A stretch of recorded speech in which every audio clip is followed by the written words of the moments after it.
एक तरफ से आप सबको सलाम और मसीह यीशु के अल्फाजों में आप सबकी सलामती हो। और आज की तिलावत कलाम मुकद्दस में से हमारी हिदायत के लिए मुकद्दस पालूस रसूल का लिखा गया खत क्रंथियों के नाम पहला क्रंथियों उसका 15वां बाब और आयत नंबर 20 से 24 तक हम तिलावत कलाम मुकद्दस की सुनेंगे।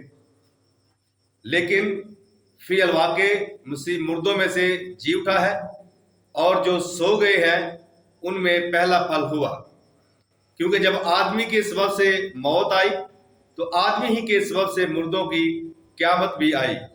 और जैसे आदम में सब मरते हैं वैसे ही मसीह में सब जिंदा किए जाएंगे, लेकिन हर एक अपनी अपनी बारी से। पहला फल मसीह, फिर मसीह के आने पर उसके लोग, उसके बाद आखिरत होगी। आमीन। सो खुदा के कलाम का पढ़ा, सुना, समझा और कबूल किया जाना हम सबों के लिए बाइस बरकत हो।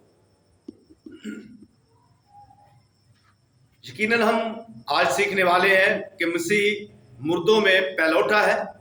तो कैसे है वो? क्या वाकई खुदावंद यीशु मसीह मुर्दों में से पहलौठे हैं, जो मुर्दों में से जिंदा हुए हैं? हम देखते हैं पुराने अहदनामा के अंदर एलिया नबी ने सारपत की एक बेवा है जिसके लड़के को जिंदा किया। फिर हम देखते हैं दूसरे नंबर पर उसके शागिर्द अलीशा नबी को, उसने भी एक लड़के को जिंदा किया है। एक मुर्दा शख्स को जब वो उसको दफनाने के लिए कब्रिस्तान के अंदर लेकर गए तो लिखा है कि वो अलीशा की हड्डियों के साथ टकराते ही वो जिंदा हो गया। और यकीनन आज हमने देखना है कि खुदावंद यीशु मसीह कैसे मुर्दों में से पहलौठा फल है, कैसे मुर्दों में से वो पहला है।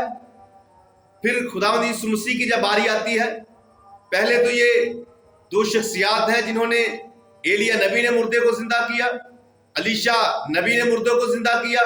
फिर खुदावंद यीशु मसीह की जब बारी आई तो लिखा कि उसने यायर नाम एक आदमी है, उसकी बेटी को जिंदा किया। फिर खुदावंद यीशु मसीह ने एक और मुर्दे को जिंदा किया जो नाइन शहर की बेवा है, उसके लड़के को उसने जिंदा किया है। फिर बैतनिया के 4 दिन के मुर्दे लाजर को, जिसके साथ खुदावंद यीशु मसीह की बड़ी मोहब्बत भी है।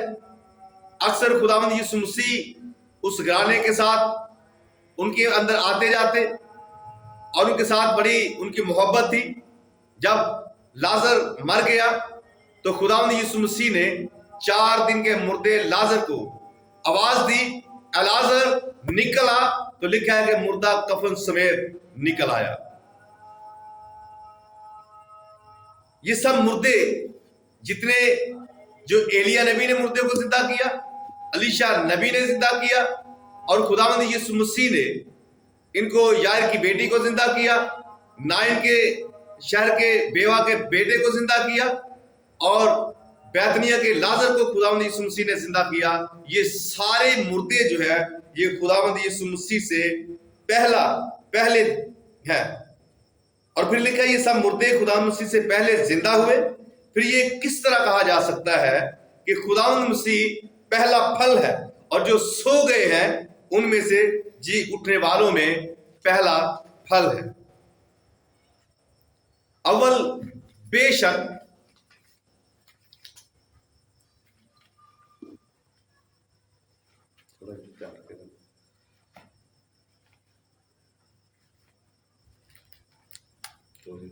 अव्वल तो बेशक ये सब मुर्दे अगरचे खुदावंद मसीह से मुर्दों में से उठने, लेकिन वो सब अपने खाकी और फानी बदनों के अंदर जी उठे, जिंदा हुए। जिन जिस्मों में वो मरे थे, खुदावंद मसीह का जिस्म मरने से पहले आम इंसानों की तरह जिस्म था, यानी खाकी और फानी, लेकिन जी उठने के बाद उनका जिस्म जो था बल्कि वो जलाली, रूहानी और आसमानी जिस्म खुदावंद यीशु मसीह का था। जी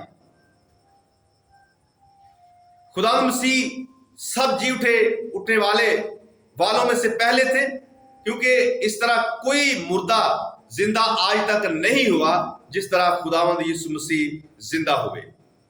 ना सिर्फ खुदावंद मसीह रूहानी और जिस्मानी आसमानी जिस्म में जिंदा हुए, बल्कि लिखा है कि खुदावंद मसीह के आने पर लाखों करोड़ों इंसान इसी तरह रूहानी आसमानी जिस्मों में जिंदा हो जाएंगे। जिस तरह खुदावंद यीशु मसीह खुद जिंदा हुए, यानी रूहानी बदन में, जलाली बदन में, आसमानी बदन में वो जिंदा हुए, इसी तरह बहुत सारे ऐसे बदन जो हैं जब खुदावंद यीशु मसीह आएंगे तो उसके साथ जलाली बदनों में जिंदा होंगे, जिसके बारे में पालूस रसूल आजम फरमाते हैं, उसे अपनी अपनी बारी पर कहते हैं कि हर एक अपनी बारी पर कहता है। उनमें ये कहता है कि पहला फल जो है वो मसीह, और फिर मसीह के आने पर उसके लोग, यानी जब मसीह खुदावंद आएगा तो उसके आने पर उसके लोग जो जिंदा होंगे, खुदावंद मसीह के खून से धुले हुए, जिन्होंने उसे अपनी जिंदगी के अंदर कबूल किया, उसके पाक और बेऐब लहू को अपने ऊपर मांगा, अपनी पोशाकों को उसके खून से धो दिया और पाक और साफ हुए। सब लोग जो गुज़श्ता सदियों में मर गए, वो खुदावंद मसीह के आने पर जी उठेंगे। लिखा है खुदावंद खुद ललकार और मुकर्रब, खुदावंद खुद आसमान से ललकार और मुकर्रब फरिश्ता की आवाज और खुदा के नरसिंगे के साथ आएगा, और पहले तो वो जो मसीह में हुए वो जी उठेंगे। सच्चे मसीहियों के पास एक ऐसी जिंदा उम्मीद है, यानी जितने खुदावंद यीशु मसीह पर ईमान रख के मर चुके हैं, जो उसमें सो गए हैं, जिनके बारे में खुदा का बंदा पालूस रसूल फरमाता है, पहले तो वो जो मसीह में मुए हैं वो जी उठेंगे, बाकी हम जो जिंदा होंगे बदल जाएंगे। और फिर लिखता है कि सच्चे मसीहियों के पास एक बड़ी जिंदा उम्मीद है, आसमानी उम्मीद है, जो किसी दूसरे के पास नहीं। खुदावंद मसीह के आने पर हमें ये उम्मीद है। हम गौर करेंगे इस बात पर कि वो कौन सी उम्मीदें हैं जो हम अपने खुदावंद यीशु मसीह पर लगाकर बैठे हैं, कि कब खुदावंद यीशु मसीह आए, जो हमारी उम्मीदें हैं वो पूरी हो, और जो उसने हमें वादे दिए हैं वो पूरे हो। हम किन उम्मीदों पर आस लगाए बैठे हैं? उनमें से पहली उम्मीद ये है कि जी उठने की उम्मीद। हमें ये उम्मीद है कि जो यीशु मसीह में मर जाएंगे, सो जाएंगे, वो एक ना एक दिन जिंदा होंगे। दूसरी उम्मीद ये है, और उनसे मुंह दर मुंह मिलने की उम्मीद, यानी खुदावंद यीशु मसीह जब आएंगे तो उनके साथ मुंह दर मुंह मिलने की हमें उम्मीद है।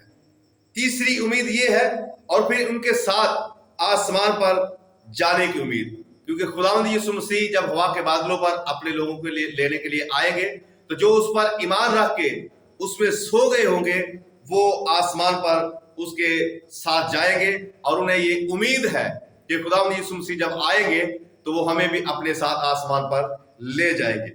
और चौथी उम्मीद ये है कि आसमान में खुदा बाप को देखने की उम्मीद, क्योंकि लिखा है कि रास्तबाज खुदावंद का दीदार करेंगे।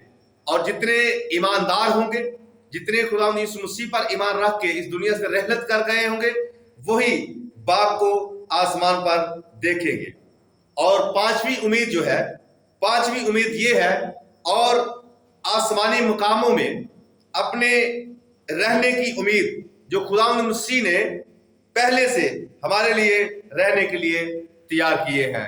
सो मेरे हम ईमान बहनों और भाइयों और बुजुर्गों और नौजवानों, आज हमें पता चला कि खुदावंद यीशु मसीह के साथ ईमान में रहने के लिए, और वो एक तो पहला वो मुर्दों में पहलौठा है, और फिर ये कि हमें बहुत सारी उम्मीदें उसने दी हैं, कि जिसमें अभी हमने उम्मीद के बारे में सुना है। ये सारी उम्मीदें ईमानदारों के साथ वाबस्ता है, जो उसे ईमान रखते हैं, जो उसके साथ ईमानदारी से जिंदगी बसर करते हैं, उनको ये उम्मीदें लगी हैं। और यकीनन हम उसी पर ईमान रखते हुए इन उम्मीदों पर भी ईमान रखते हैं कि ये सारी उम्मीदें खुदावंद यीशु मसीह पूरी करेगा। सो खुदा इस कलाम के वसीला से ہم سب کو بڑی برکت بخشے. آمین.